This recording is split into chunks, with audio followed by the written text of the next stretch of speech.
여러분 안녕하십니까? 2월 15일 토요일 넘치는 우리 교회 매일 묵상 시작하도록 하겠습니다. 오늘 본문 말씀은 누가복음 3장 15절부터 38절까지 말씀입니다. 세례 요한의 사역에 대해서 어저께 살펴봤죠. 회개에 합당한 열매를 맺으라 라고 이야기를 했고요. 그 세례 요한이 사람들에게 세례를 주고 어떤 정말 독사의 자식들아 라고 하면서 정말 선지자의 메시지를 전하니까 사람들이 세례 요한이 혹시 그리스도가 아닐까? 세례 요한이 메시아가 아닐까? 라는 이야기를 하게 됩니다. 우리는 별로 그렇게 세례 요한을 생각 안 할지 모르지만 이 당시에 세례 요한은 굉장히 핫피플인 거예요. 그 사람들이 와, 세례 요한이 메시아일 수도 있어. 세례 요한이 그리스도가 아닐까? 라는 이야기들을 했다라는 것이죠.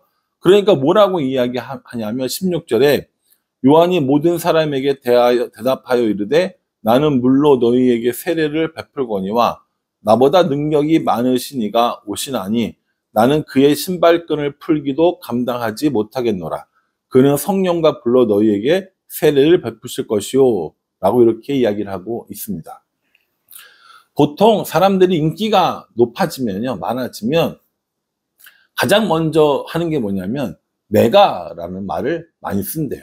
내가 했고 나의 능력이고 나의 힘이고 이렇게 된다라는 거죠. 근데 세례 요한은 자기 자신의 정체성을 분명히 알고 있었던 거예요. 내가 어떤 일들을 해서가 아니라 내가 능력이 있어서가 아니라 내가 메시아여서가 아니라 나는 내 뒤에 오시는 분의 길을 예비하는 사람이라고 하는 이 정체성을 정확히 알고 있었어요. 그래서 뭐라고 이야기했냐면 나보다 능력 많으신 이가 오실 거다라는 거죠. 내가 능력을 베푸는 것이 이 메시아의 능력이 아니라 나보다 더 능력 많으신 이가 오실 것이다 라고 이야기했고, 뭐라고 얘기했냐면은 나는 그의 신발끈 풀기도 감당하지 못하겠노라 라고 얘기합니다. 여기서 신발끈은요, 이스라엘 사람들이 신는 신발이 오늘날 샌들 같은 거거든요. 샌들을 이제 끈으로 묶어서 이렇게 하는 건데 끈을 묶는 사람은 누구겠어요? 종이 할 거 아닙니까? 그런데 자신은 이 능력 많으신 이 나보다 내 뒤에 오시는 이 내가 준비하시는 그분의 신발끈 풀기도 감당하지 못할, 종이라고 불리지도 못할 나는 그런 사람이다 라고 이야기하면서 매우 겸손하게 이야기를 하는 것을 볼 수 있습니다. 그분이 오셔서 하는 일은 뭐예요? 성령과 불로 세례를 주는 거예요. 세례 요한은 뭘로 줬어요? 물로 세례를 줬잖아요. 그런데 예수님은 성령과 불로 세례를 주실 것이다 라고 이야기를 하고 있는 겁니다. 그러니 여러분, 사실은 이 세례 요한이 소개한 예수님이 얼마나 대단한 분입니까? 얼마나 능력 많으신 분입니까? 사람들이 그런 기대를 가지고 보고 있는 거예요. 세례 요한이 신발끈 묶기도 감당하지 못한데 그 뒤에 오시는 분은 성령과 불로 세례를 준대. 와, 정말 그분은 놀라운 분이야. 대단한 분이야. 우린 그분을 기다려야 돼. 이런 분위기가 형성되지 않겠습니까? 그건 이제 세례 요한이 이야기를 하는 것이죠. 이렇게 세례 요한이 계속 사역을 하다가 세례 요한이 감옥에 갇히는 일이 벌어집니다. 여기에 대한 좀 더 자세한 것들은 마태복음에 나오는데요. 여기는 비교적 간단하게 나옵니다. 세례 요한이 왜 갇혔느냐? 세례 요한이 바른 말, 꼭 해야 할 말, 이런 것들을 계속 하고 있는데 그때 분봉왕 헤롯, 그러니까 예수님이 아기 때 태어났던 그 헤롯 아니라 분봉왕 말씀드렸죠. 일정한 지역을 다스리는 헤롯이 자신의 동생의 아내로 취합니다. 그러니까 제수 씨를 아내로 맞이하게 된 거죠. 세례 요한이 이걸 보고 그냥 아무렇지도 않게 넘어간 것이 아니라 그것이 잘못됐다고 계속 이야기를 하는 거예요. 그것이 잘못됐다, 그것이 틀린다, 그러면 안 된다 라고 이야기를 하죠. 이 일로 인하여서 이 분봉왕 헤롯이 격분하고 세례 요한을 감옥에 집어넣게 됩니다. 그런 일들이 있었다라는 것이죠. 세례 요한은 예수님에게 세례를 준 이후로는 감옥에서 쭉 생활하다가 결국 죽음을 맞이하게 되는 겁니다. 그 세례 요한이 감옥에 갇힌 이유가 이것이라고 이야기를 해주고요. 21절부터는요, 예수님께서 세례 받으시는 장면이 나오는데, 21절에 백성이 다 세례를 받을새 예수도 세례를 받으시고 기도하실 때에 하늘이 열리며 라고 얘기합니다. 이때로부터 예수님의 공생의 공적인 사역이 시작된다라고 보시면 됩니다. 세례 요한으로부터 이렇게 세례를 받으시고 그리고 기도하시니까 하늘의 문이 열렸어요. 뭐라고 이야기하냐면 너는 내 사랑하는 아들이라 내가 너를 기뻐하노라 라고 이렇게 하나님께서 인정해 주신 거예요. 아, 이 예수는 나의 아들이야. 이 예수는 내가 기뻐하는 자야 라고 하면서 땅에서는 세례를 받고 하늘에서는 하나님께서 자신의 아들로 인정해 주시는 이 사건으로부터 이제 모든 것들이 시작되게 되어진다라는 겁니다. 여러분, 우리가 다 많이들 알고 계시는데 예수님께서 이렇게 세례 받으신 이후에 가장 먼저 했던 일이 뭡니까? 마태복음에 의하면 예수님께서 광야로 성령에 따라서 가서 거기서 시험 받으시거든요. 그 시험 받으시는 데에 이 사단이 마귀가 꼬투리를 잡는 게 뭐냐면 하늘로서 들린 이야기입니다. 너는 내 사랑하는 아들이라 이렇게 이야기를 했는데 마귀가 뭐라고 이야기하냐면 너가 정말 하나님의 아들이면 이렇게 이야기를 하는 거죠. 그러면서 하나님의 아들을 증명하도록 이야기를 하는 것이 첫 번째 시험이었거든요. 오늘 이 하늘에서 들린 이 이야기를 하고 있는 거죠. 여러분, 사단 혹은 마귀들도요, 우리가 말씀 읽는 것을 알아요. 말씀 안에 살려고 하는 것들을 압니다. 그리고 말씀 안에 살려고 하는 그 노력들을 무너뜨리려고 하고요. 그 말씀을 의심하게 하고요. 그 말씀대로 살지 않도록 하는 것, 그것이 우리에게 주는 마귀의 아주 큰 전략이라는 것이죠. 왜냐하면요, 말씀을 계속 읽잖아요. 말씀을 계속 묵상하잖아요. 그리고 말씀을 계속 적용하면서 살려고 하잖아요. 그럼 분명히 우리들의 삶 가운데 변화가 있습니다. 저는 그 자신 있게 얘기할 수 있거든요. 하나님을 알고 싶으세요? 그러면 말씀을 읽어야 돼요. 하나님 뜻 가운데 살고 싶습니까? 그럼 묵상을 해야 돼요. 하나님과 동행하며 살고 싶으세요? 그럼 적용을 해야 돼요. 저는 이렇게 하는 것이 정말 중요하다고 생각을 하고, 그래서 우리 교회가 맨날 성경 읽어라, 매일 묵상을 해라, 매일 성경을 큐티를 해라, 이렇게 이야기하는 거거든요. 그러면 반대로 사단은 우리가 어떻게 되기를 원하겠어요? 말씀을 읽지 않고, 말씀을 묵상하지 않고, 말씀을 적용하지 않도록 하는 것. 그래서 우리들 마음속에 바쁜 마음을 주고, 우리들 마음속에 의심을 주게 되고, 우리들 마음속에 묵상하기를 부담스러운 마음들을 주고, 이렇게 해서 점점 더 하나님의 말씀으로부터 떠나가게 하는 것. 이게 사단이 우리에게 쓰는 가장 흔한 그리고 가장 효과적인 전략이라고 저는 생각합니다.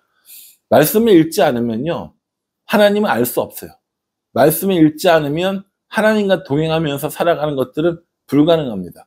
말씀 없이 우리가 삶의 중심 대신 하나님을 만날 수 있다고요?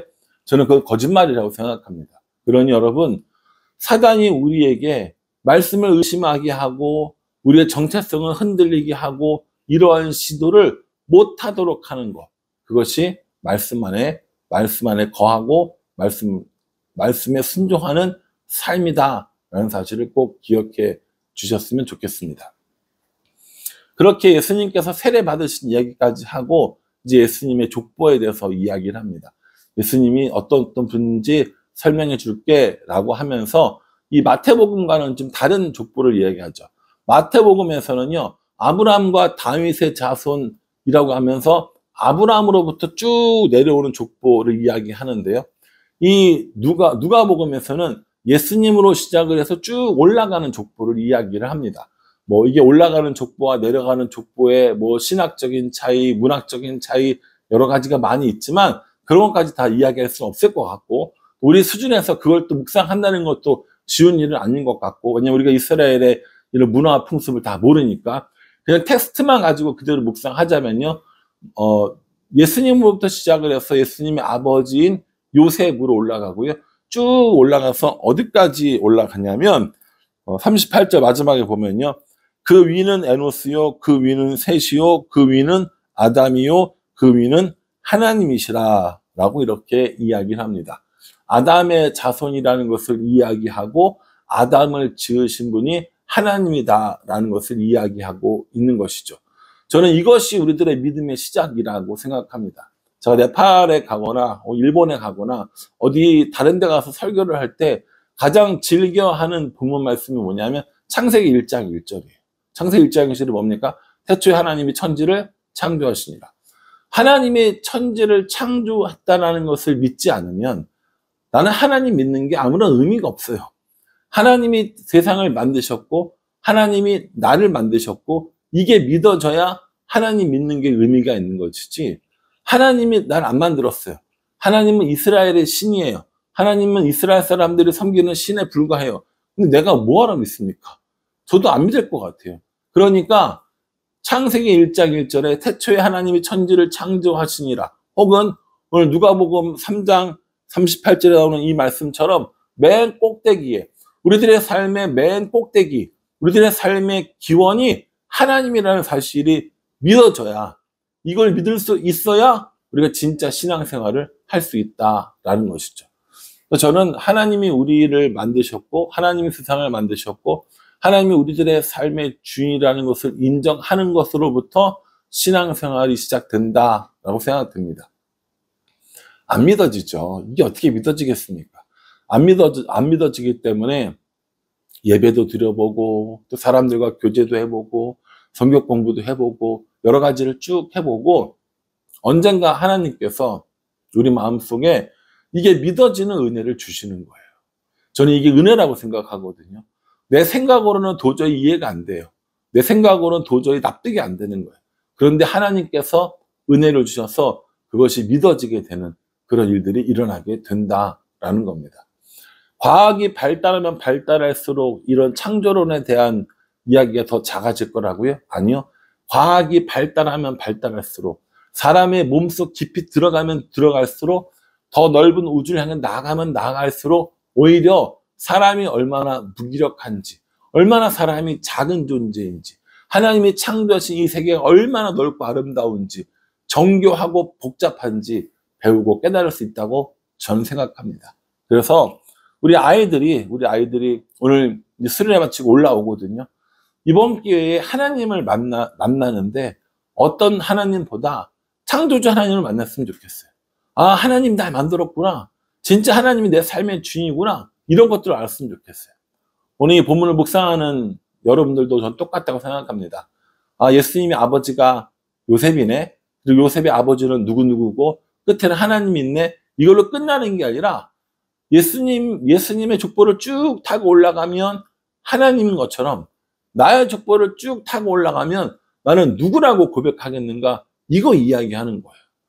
저는 강릉 김가입니다. 저희 선조는 김주원, 김주자 원자 쓰시는 신라의 왕손이셨습니다. 그분이 강릉 지역에 이렇게 귀양 가가지고 반역하고 귀양 가가지고 만들어낸 일가가 저희 가족이라고 저는 이 역사를 좀 찾아보면서 배웠거든요. 그러니까 너의 시조는 누구냐라고 물어보면, 예, 저의 시조는 명주군왕 김주원입니다 라고 이야기하면 이건 기독교적인 대답이 아니에요. 너의 시조는 누구냐라고 물어보면, 예, 제 위에는 누구고 이렇게 해서 쭉 올라가 보면 저의 근원은 하나님입니다 라고 고백하는 사람이 진짜 그리스도인이 되어진다고 저는 생각합니다. 여러분들의 근원이, 여러분들의 기원이 어디에서부터라고 생각하십니까? 우리 조상이, 단군이 이렇게 생각하신다면 여러분 다시 한번 생각해 보십시오.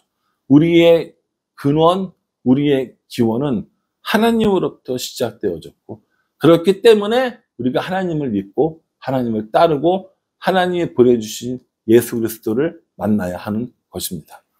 오늘 이 말씀 묵상하시면서 저도 여러분들도 우리의 근원이 누구인지 다시 한번 깨닫는 시간이 되었으면 좋겠고요.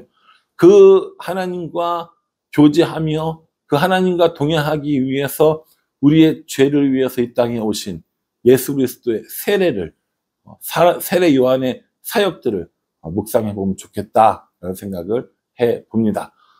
토요일이지만 여러분 이 말씀 꼭 묵상하시면서요, 우리의 근원이 하나님께 있음을 깨닫는 그 은혜의 시간이 되기를 주님의 이름으로 축복합니다. 기도하겠습니다. 하나님, 예수님 족보를 타고 쭉 올라가면 그 시작이 하나님인 것처럼 우리의 시작도 하나님이심을 고백하게 도와주시고, 그렇기 때문에 우리가 하나님을 믿고 따르고 보내주신 구원자 예수 그리스도를 믿는다는 사실을 분명히 기억할 수 있도록 은혜 베풀어 주시옵소서. 우리뿐만 아니라 우리들의 자녀들에게도 이 믿음이, 이 신앙이 이어질 수 있도록 축복하여 주시옵소서. 예수님의 이름으로 기도합니다. 아멘. 예, 이 말씀 잘 묵상하시고요. 오늘 중고등부 수련회 마치고 오늘 올라옵니다.